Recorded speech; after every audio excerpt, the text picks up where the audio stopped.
ಮಳೆಗಾಲದಲ್ಲಿ ಆಹಾರ ವಿಹಾರ ಹೇಗಿರಬೇಕು? ಮಳೆಗಾಲದಲ್ಲಿ ಬೇಸಿಗೆ ಕಾಲದಲ್ಲಿ ಇರುವಂತಹ ಸುಲಭ ಪಚನವಾಗುವಂತಹ ಹಳೆಯ ಆಹಾರ ಧಾನ್ಯಗಳನ್ನ ಬಳಸಕ್ಕಂತಹ ವಿಧಿಯನ್ನ ಹೇಳ್ತಾರೆ. ಅಕ್ಕಿ ಬಳಸೋದಾದ್ರೂ ಹಳೆಯ ಅಕ್ಕಿಯನ್ನೇ ಬಳಸಬೇಕು.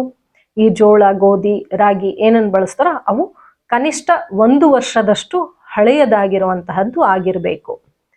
ಅದು ಸುಲಭವಾಗಿ ಗಂಜಿ ಬಿಡ್ತಾ ಇರಬೇಕು. ಸುಲಭವಾಗಿ ಪಚನ ಆಗತ್ತೆ. ಸ್ವಲ್ಪ ಅಗ್ನಿಬಲ ಇದ್ದಂತಹವರು ಕೂಡ ಸುಲಭವಾಗಿ ಜೀರ್ಣಿಸ್ಕೊಳ್ಳುವಂತಹ ಒಂದು ಆಹಾರ ವಿಧಿವಿಧಾನಗಳನ್ನ ಮಳೆಗಾಲದಲ್ಲಿ ಪಾಲಿಸಬೇಕು. ಚಳಿಗೆ ಒಂದಿಷ್ಟು ಏನಾದ್ರೂ ಕುರುಕುಲು ತಿನ್ಬೇಕು ಅನ್ಸುತ್ತೆ, ಹುಳಿ ಉಪ್ಪು ಖಾರ ಇರುವಂತದ್ದು ಒಂದೊಂದು ತಿನ್ಬೇಕು ಅನ್ಸುತ್ತೆ ಅಂತ ಸಾಕಷ್ಟು ಪ್ರಮಾಣಗಳಲ್ಲಿ ನಾವೆಲ್ಲ ಬೋಂಡ, ಬಜ್ಜಿ, ಪಕೋಡಗಳನ್ನ ಮಾಡ್ಕೊಂಡು ತಿನ್ನುವಂತಹ ಒಂದು ಕೆಲವು ಅವಾಂತರಗಳನ್ನ ರೂಢಿಯಲ್ಲಿ ಇಟ್ಕೊಂಡಿದೀವಿ.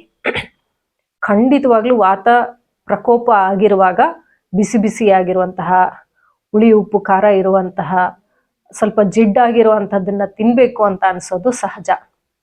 ಆದ್ರೆ ಬೋಂಡ, ಬಜ್ಜಿಗಳನ್ನೇ ನಿರಂತರವಾಗಿ ಸೇವಿಸುವಂಥದ್ದು ಅನಾರೋಗ್ಯಕರ. ಯಾಕೆಂದ್ರೆ ವರ್ಷಾ ಋತುವಿನಲ್ಲಿ ವಾತ ಪ್ರಕೋಪ ಜಾಸ್ತಿ ಇರೋದ್ರಿಂದ ವಿಷಮ ರೀತಿಯ ಭೋಜನ ಅಂದ್ರೆ ಸುಲಭವಾಗಿ ಪಚನ ಆಗಬೇಕು ಅಂತ ಈಗಷ್ಟೇ ಮಾತಾಡಿದೀವಿ. ಈ ಬೋಂಡ, ಬಜ್ಜಿಗಳು ಸುಲಭವಾಗಿ ಪಚನ ಆಗೋದಿಲ್ಲ. ಅದಕ್ಕೆ ವ್ಯತಿರಿಕ್ತವಾಗಿ ಆಮ್ಲರಸ ಪ್ರಧಾನತೆಯನ್ನ ನಮ್ಮ ಜೀರ್ಣ ವ್ಯವಸ್ಥೆಯಲ್ಲಿ ತರುತ್ತೆ. ಹಾಗಾಗಿ ಮಳೆಗಾಲದಲ್ಲಿ ಕರೆದಿರೋ ಅಂಥದ್ದನ್ನ, ಒಗ್ಗರಣೆ ಕಲಸಿರೋ ಅಂಥದ್ದನ್ನ ಯಾವುದನ್ನೇ ತಗೊಂಡ್ರು ಗಂಟ್ಲುರಿ, ಎದೆ ಉರಿ, ಬಾಯಲ್ಲಿ ಹುಳಿ ಹುಳಿ ತೇಗು ಬರೋ ಅಂಥದ್ದು, ಇಂತಹ ಎಲ್ಲ ಪ್ರಸಂಗಗಳು ಇರುತ್ತೆ.